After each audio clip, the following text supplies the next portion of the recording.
এই যে হিন্দু সম্প্রদায়ের মানুষগুলো, তো এদেরকে তো আওয়ামী লীগ ব্ল্যাকমেইল করেছে সেই 1954 সাল থেকেই। এবং আসলে এই সমস্যাটা যদি গোড়া ধরেন তাহলে 47 সালের দেশভাগটাই মূলত সমস্যা। আর যৌথ নির্বাচনে আসলেই হিন্দুরা আর পার্লামেন্টে যেতে পারবে না। এটা হচ্ছে সরাদ্দির ভাষণ এবং ওই দিনের যে আওয়ামী লীগ গঠনের দিনে তার যে বক্তব্য, সেই বক্তব্যটাই এটা ছিল। তো হিন্দুদেরকে মূলত হচ্ছে কৌশল করে তখন যৌথ নির্বাচনে নিয়ে আসলো, হিন্দুরাও রাজি হয়ে গেল।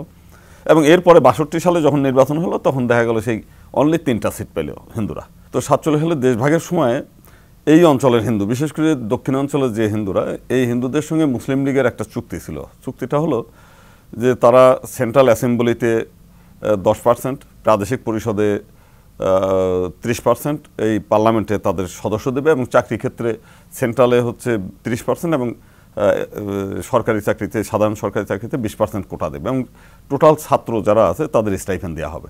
এবং তারা এই চুক্তির ফলে তারা ভারতকে সমর্থন না জানিয়ে তারা পাকিস্তানকে সমর্থন জানালো। আমাদের যোগেন মণ্ডল নেতা ছিলেন সেই সময়।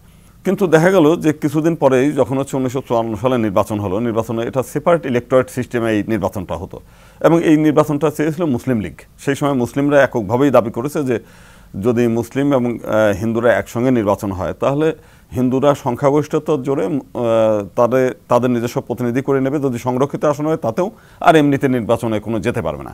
অতএব মুসলিমদের যদি প্রতিনিধিত্ব করতে হয় তাহলে তাদেরকে পৃথক নির্বাচনের ভিত্তিতে আসতে হবে। এবং ওটা মুসলিম লীগ সেই সময় ব্রিটিশ সরকার মেনে নিয়েছে, হিন্দুরাও মেনে নিয়েছিল। এবং 1954 সালে যখন আসলো তখনও এই পাকিস্তান ওইটাকে মেনে নিয়ে যে নির্বাচন দিল, সেই নির্বাচনে হিন্দুরা 72টা সিট পেল। এই 72টা সিট পাওয়াটাই মূলত কাল হয়ে গেল। 309 আসনের মধ্যে 72টায় 1/3। তো তখন তারা বললো যে আমরা পাকিস্তান প্রতিষ্ঠা করেছি ইসলামী চিন্তা চেতনার জন্য, তো হিন্দুদেরকে তো পার্লামেন্টে এত সংখ্যক লোককে আমরা পার্লামেন্টে যেতে দেবো না। তো সেইটে করতে গিয়েই তারা আওয়ামী লীগ গঠন করলো। আওয়ামী লীগ গঠনের দিন হচ্ছে 1955 সালের 21 থেকে 23 অক্টোবর।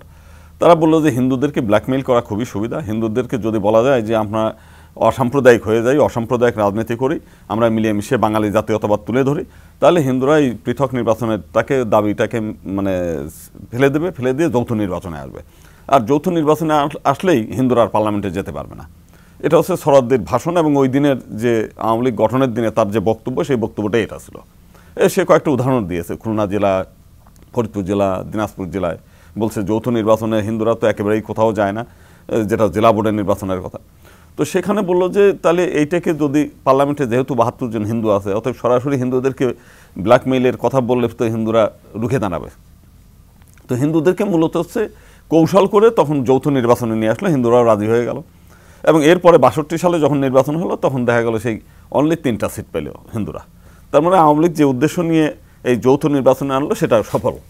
এবং এই পার্লামেন্টটাও ভেঙে যাওয়ার পর 1964 সালে আবার নির্বাচন হয়, তখনও মূলত হচ্ছে ওই 3 সিট।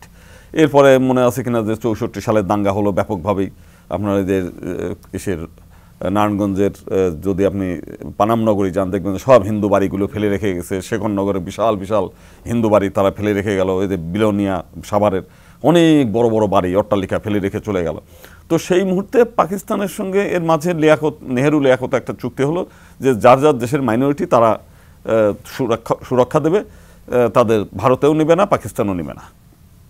তো এটার ফলাফল যেটা হলো যে তখন একটা আইন হলো বাংলাদেশে যে হিন্দুরা কোনো জমি বেচতে পারবে না। এই জমি মানে তখন একটা হলো যে রিউমার ছড়ালো যে মুসলিমরা হিন্দুদের কাছে জোর করে জমি নিয়ে যাচ্ছে।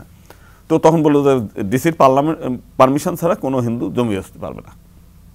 তখন হজরত বাল মসজিদের একটা কাহিনী হলো, সেটা নিয়ে খুলনার খানে সবুরের ওইখান থেকেই আক্রমণ শুরু হলো এবং সমস্ত বাংলাদেশ জুড়ে এটা আক্রমণ হয়। ফলে হিন্দুরা যেহেতু জমি বিক্রি করা যাবে না, ডিসির পারমিশন নিতে গেলে দীর্ঘমেয়াদী একটা আছে, সময় ব্যাপার আছে, আবার ডিসি অনেক সময় দেয়ও না, হিন্দুরা সব ফেলে রেখে চলে গেল। তো এই যে চলে যাওয়ার ফলে আজকে যে প্রায় 26 লাখ একর সম্পত্তি এনিমি প্রপার্টি, সেটা হচ্ছে ওই সময়কার। এবং এরপরে বাংলাদেশ স্বাধীন হলো। স্বাধীন হওয়ার পরে মোটামুটি আমরা মনে করেছিলাম, আমাদের পূর্বপুরুষ যারা ছিলেন তারা মনে করলো যে আমরা এইবার স্বাধীন, আমরা এই থাকবো।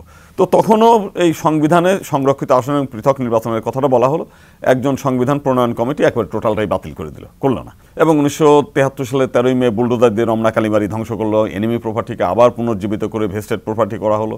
এরপরে তো মানে হিন্দুরা হতাশ হয়ে গেল এবং বেশিরভাগ হিন্দু আবার ভারতে অনেকেই চলে গেল।